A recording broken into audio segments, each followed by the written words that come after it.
आपको यह भी बता दें कि कांग्रेस नेता उदित राज ने क्या कुछ कहा है, क्योंकि सुप्रिया श्रीनेत ने विवादित पोस्ट नहीं किया बल्कि उनका अकाउंट हैक हो गया है। देखिए, उदित राज ये सफाई दे रहे हैं। वहीं बीजेपी कांग्रेस पर हमलावर है इस मामले को लेकर, क्योंकि मौसम चुनावी है और ऐसे में बीजेपी भी वार का कोई मौका छोड़ना नहीं चाहती। सुप्रिया श्रीनेत कह रही हैं, वो उसको मानना चाहिए। जब उनका हैक हुआ है अकाउंट, तो कुछ भी ऐसा कईयों के साथ हुआ है कि फेसबुक पर आ जाता है, अपने दोस्तों का या मोबाइल पे आ जाता है कि मैं मुसीबत में हूँ, नाम दे करके लोग पेमेंट कर डालते हैं। तो ये तो आम बात है। कंगना जी एक साधारण परिवार की बेटी है और साधारण परिवार की बेटी ने ही अपने आप को बढ़ाते हुए और फिल्म इंडस्ट्री तक ले जाकर हिमाचल को गौरवान्वित किया है। और जो साधारण परिवार की बेटी वहां तक गई है तो उसको आटे दाल का मालूम है। ये आप अपने गिरबान में देखो या राहुल से ज्ञान ले लो कि आलू फैक्ट्री में बनते हैं या खेत में पैदा होते हैं। तो देखिए, कंगना और सुप्रिया श्रीनेत की जो सफाई है, जो वार पलटवार है, वो किस तरीके से अब एक सियासी संग्राम की शक्ल लेता हुआ नजर आ रहा है, वो आपको बता रहे हैं। लेकिन कंगना ने सुप्रिया श्रीनेत की जो सफाई है उससे अपना असंतोष भी जाहिर किया है। उन्होंने सोशल मीडिया के जरिए कांग्रेस पर हमला किया है।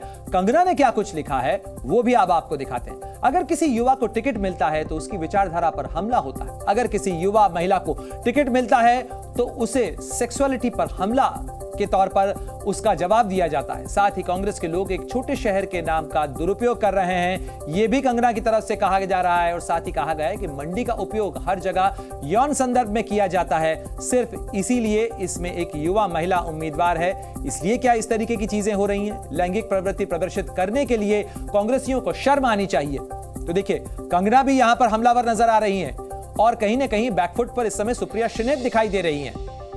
हिमाचल प्रदेश के पूर्व सीएम जयराम ठाकुर हमारे साथ जुड़ गए हैं। सर, जी न्यूज़ पर बहुत स्वागत है आपका। इस मामले को लेकर जिस तरीके से टिप्पणियां की जा रही हैं, सुप्रिया श्रीनेत कह रही हैं कि उन्होंने पोस्ट नहीं किया क्योंकि उनका अकाउंट, एक तरीके से कहा जाए, जिसने इस्तेमाल किया था उसने इस तरीके की पोस्ट कर दी है। क्या आप इस चीज को, उनकी इस सफाई को स्वीकार करते हैं?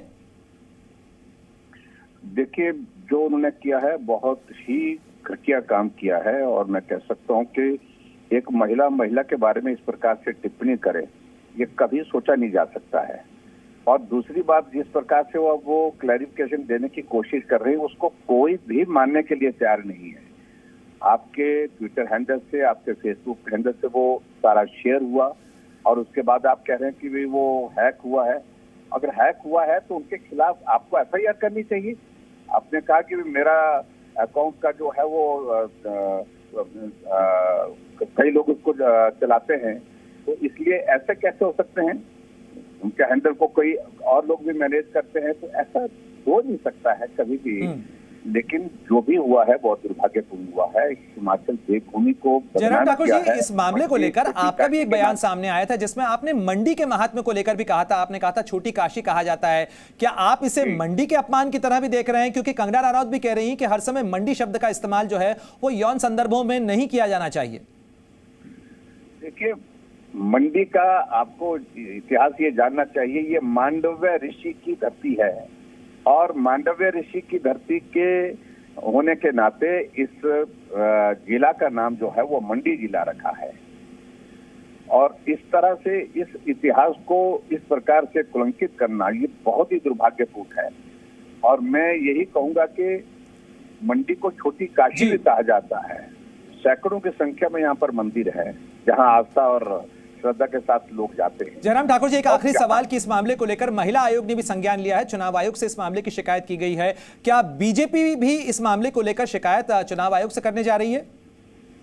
हम निश्चित रूप से इस पर विचार कर रहे हैं और पूरा मंडी आक्रोशित है इस पर। बिल्कुल हमारा ये कहना है कि कल प्रदर्शन भी कर रहे हैं हमारे पार्टी के लोग इस बात को लेकर के, और मंडी से कंगना जी जीतेंगी, बहुत अच्छी तरह से जीतेंगी। और इसी बात को लेकर के बौखलाहट में कांग्रेस के नेता। बहुत शुक्रिया। जी न्यूज़।